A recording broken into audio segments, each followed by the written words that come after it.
Being alone and feeling lonely are two very different things. We can feel perfectly content and peaceful in our own company.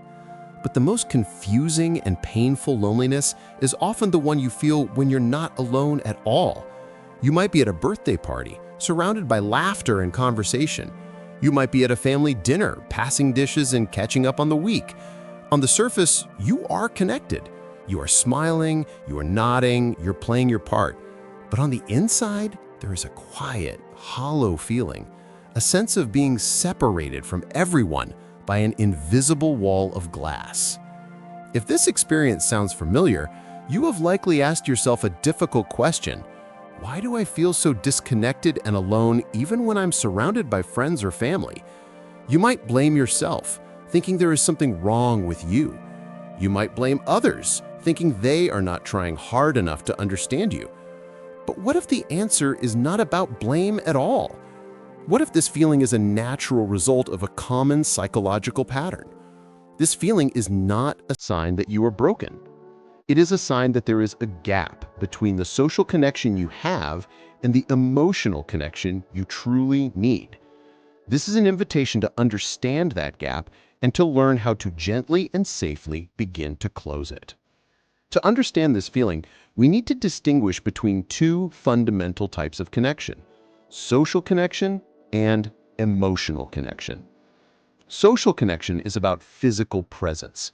It's being in the same room, sharing an activity, or engaging in surface-level conversation. It's the network of people in your life, your colleagues, your acquaintances, your family. It is objectively important, but on its own, it is not enough to cure loneliness.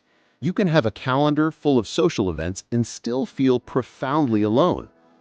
Emotional connection, on the other hand, is about being seen.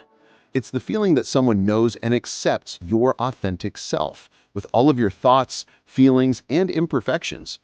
It's the safety to be vulnerable, without the fear of judgment or rejection. Emotional connection is what turns a group of people into a community.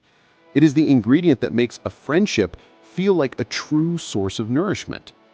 The loneliness you feel in a crowd is a signal that you are socially connected, but emotionally disconnected. Your body is present, but your true self feels invisible. So why does this gap exist? It is often created and maintained by two powerful and interconnected patterns: emotional masking and a fear of vulnerability. Emotional masking is the act of hiding your true feelings in order to be more agreeable or to fit in. It's wearing a carefully constructed mask of cheerfulness, competence, or easygoingness. You might feel sad, but you put on a happy face. You might disagree with an opinion, but you nod along to avoid conflict. You do this because, on some level, you have learned that your authentic self is too much or not enough. You believe that the mask is what makes you acceptable to others. This leads directly to the fear of vulnerability. The reason we wear the mask is because we are afraid of what will happen if we take it off. We fear that if people saw our real feelings, our anxiety, our sadness, our insecurities, our unique perspectives, they would pull away. This fear is not irrational. It is often a learned response from past experiences where our vulnerability was not met with safety. Perhaps as a child, expressing sadness was met with dismissal, or showing anger was met with punishment. So you learned a critical survival rule: to stay safe and connected, hide the real you. This rule was brilliant for getting you through a difficult past, but it can become a barrier to the deep, authentic connections you crave as an adult. Let's look at how this pattern shows up in our everyday lives. One of the most common examples is laughing at jokes you don't find funny just to fit in. Imagine you're out with a group from work. Someone makes a joke that feels a little off, or maybe you just don't get it. Everyone else laughs, so you do too. It's an automatic, almost unconscious reaction. But in that moment of forced laughter, a tiny gap is created between your inner experience and your outward expression. It feels like a small, insignificant act of social lubrication. But when these small moments of inauthenticity are repeated over and over, they add up. You are consistently sending a message to yourself that your real reaction is not welcome. and you are preventing anyone in the group from ever getting to know the person who has a different sense of humor or a different perspective.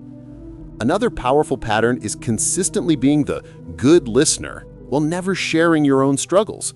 You might be the person everyone comes to for advice. Your friends know they can call you at any time, and you will listen with empathy and offer thoughtful support. You feel valued in this role. It feels good to be needed. But then when the conversation turns to you and your friend asks, "So how are you doing, really?" a switch flips.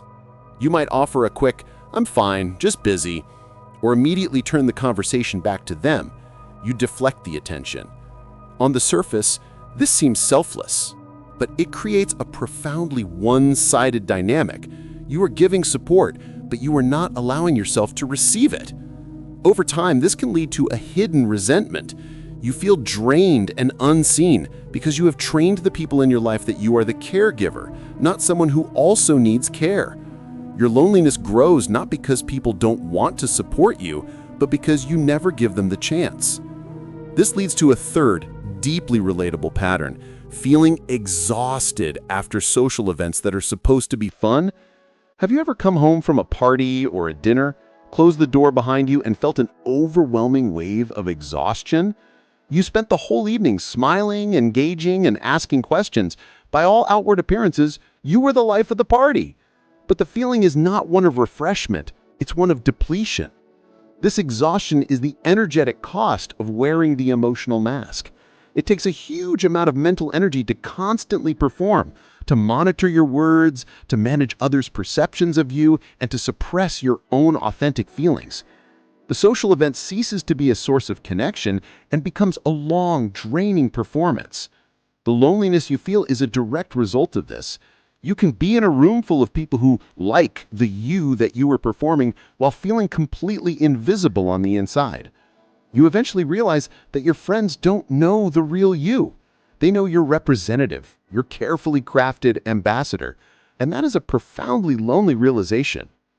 It's a common myth that if you just find the right group of friends, this feeling of loneliness will magically disappear. We often think the problem is external, that we're just with the wrong people. While it's true that some people are safer and more accepting than others, this pattern of loneliness in a crowd is often an internal one that we carry with us.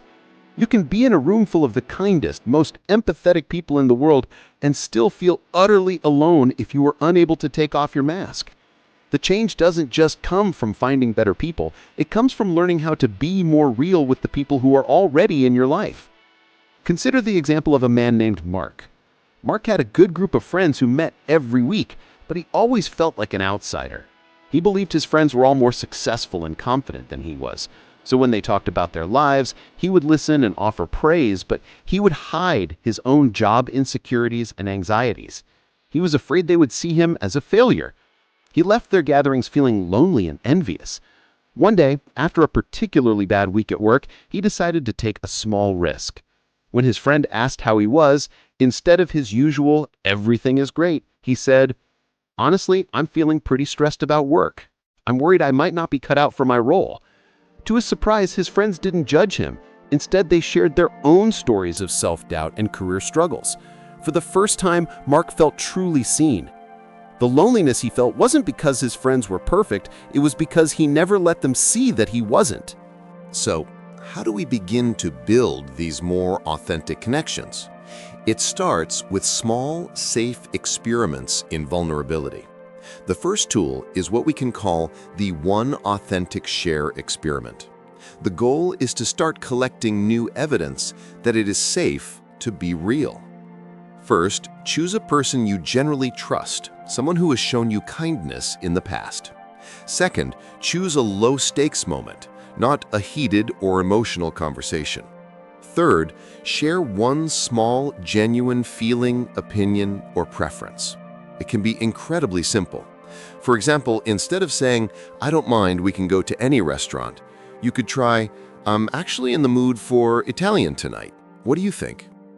Or if a friend is talking about a movie they loved, instead of just agreeing, you could say, "I can see why you liked it, but that part in the middle didn't really work for me."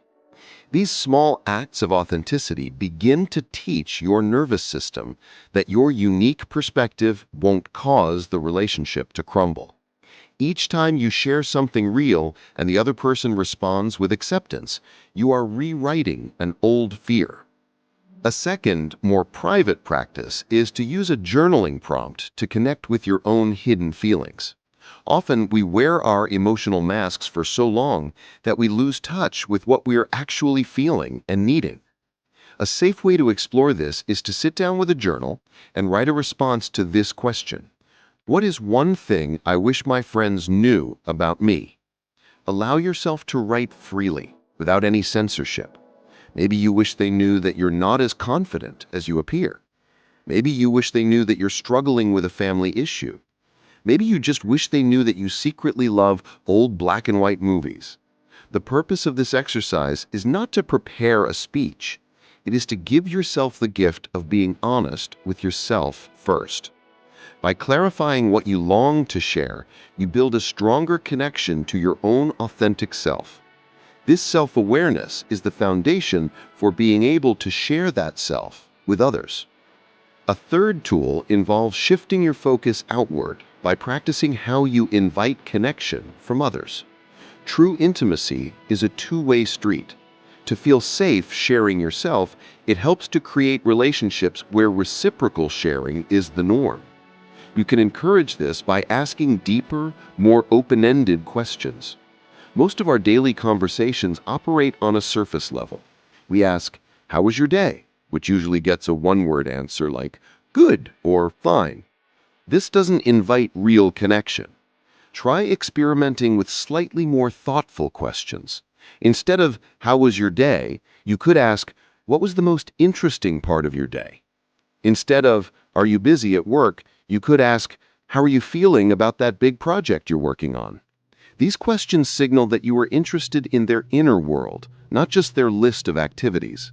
When you show genuine curiosity about someone's authentic experience, you create a space where they feel safe to be real with you, which in turn makes it feel safer for you to be real with them. Confident. The journey from feeling lonely in a crowd to feeling genuinely connected is not about becoming a different person. It is about learning to reveal the person you already are. It requires the courage to believe that your real, unfiltered self is worthy of connection. True intimacy is not earned by being perfect, agreeable, or entertaining for others. It is built in the small moments of honesty when you let someone see your true feelings and they meet you there with acceptance. Your vulnerability is not a liability to be hidden. It is the bridge that allows others to cross the distance and truly connect with you. As you move through your week, you might start to notice all the small ways you wear your emotional mask. Don't judge yourself for it. Simply notice it with curiosity and compassion. That mask was once a tool that helped you survive. Now, you can begin to make a conscious choice about when you wear it and when you feel safe enough to set it aside. What is one small, authentic feeling or thought you could consider sharing with someone you trust this week?